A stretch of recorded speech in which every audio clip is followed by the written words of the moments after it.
थोड़ा सा। गरीब अमीर की पहचान क्या है? कौन है गरीब और कौन है अमीर?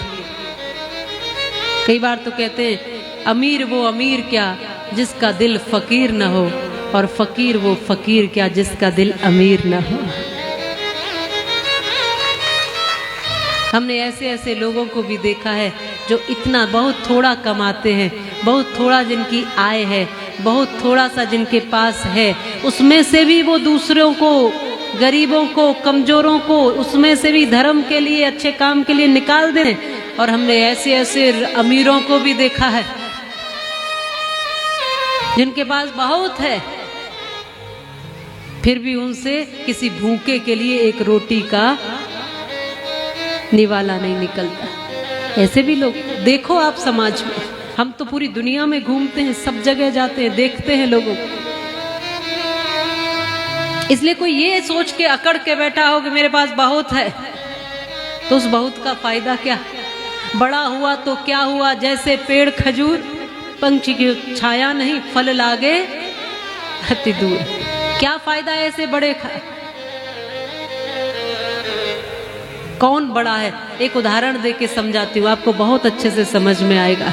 माताओं, एक महंगी सी गाड़ी में महंगी सी साड़ी पहनकर एक महिला बड़ी सी दुकान पे पहुंची और वहां जाके कहती है, भैया अपनी दुकान से सस्ती साड़ी निकाल के मुझे दो। क्यों? क्योंकि मेरी नौकरानी की बेटी की शादी। आपको यहीं पता चल जाएगा अमीरी और गरीबी। बड़ी सी महंगी सी गाड़ी, महंगी सी साड़ी, और वो अमीर सी महिला दिखने वाली एक बड़ी सी दुकान पे जाके इतनी छोटी सी बुद्धि से छोटी बात कहती है, क्या कि अपनी दुकान की सस्ती से सस्ती कोई साड़ी पड़ी हो तो वो निकाल के दे दो, क्योंकि मेरी नौकरानी की बेटी की शादी। और थोड़ी देर बाद उसी दुकान पर एक रिक्शे में बैठ के सामान्य सी साड़ी पहने हुए सामान्य सी मजदूर महिला पहुंची उसी दुकान पर, और वो कहती है कि भैया अपनी दुकान की महंगी सी साड़ी निकाल कर दे दो, क्योंकि मेरी मालकिन की बेटी की शादी है। बताओ जरा, उनमें से अमीर कौन है और गरीब कौन? आप उस महिला को गरीब कहेंगे जो रिक्शे में चल रही है, या उस महिला को गरीब कहेंगे जो बड़ी गाड़ी में तो चल रही है, लेकिन जब किसी गरीब को देने की बात आती है तो कहती है कोई बेकार सी, कोई पुरानी सी, कोई बिल्कुल ऐसी जो सस्ती से सस्ती हो, निकाल के दे दो। जब गरीबों को देने की बात आए, जब किसी जरूरतमंद को देने की बात आए, तो हम बिल्कुल गरीब से गरीब बन जाते हैं। जब धर्म के काम में, अच्छे आयोजनों में देने की बात आए तो हम बिल्कुल पीछे हट जाते हैं, दर्शक बन जाते हैं, हाथ बांध लेते, मुट्ठी बांध लेते हैं।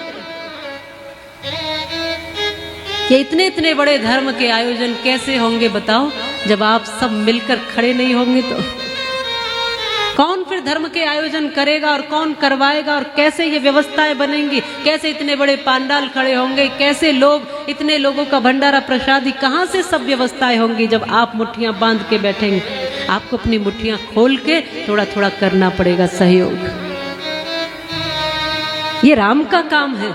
जो राम के काम में राम जी की व्यवस्था बनाता है, वही राम जी का सेवक कहलाता है, वही राम का भक्त कहलाता है।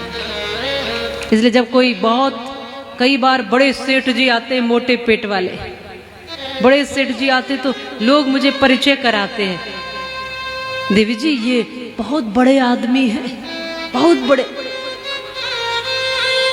तो हम उनसे कहते हैं कि अच्छा जी होंगे बड़े, लेकिन आप सोचिए, मैं पूछती हूँ आप बड़े हैं तो फिर आपने तो तमाम लोगों को शिक्षा दिलवा दी होगी, तमाम भूखों को खाना खिलाया होगा।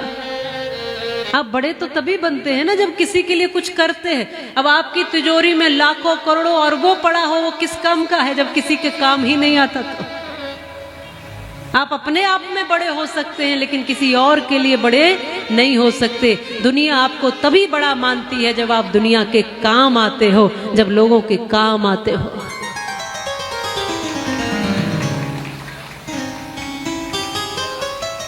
तो कितने गरीबों को गले लगाया, कितनों के आंसू पहुंचे, कितनों को सहारा दिया, कितनों को शिक्षा दी, कितनों को भोजन दिया।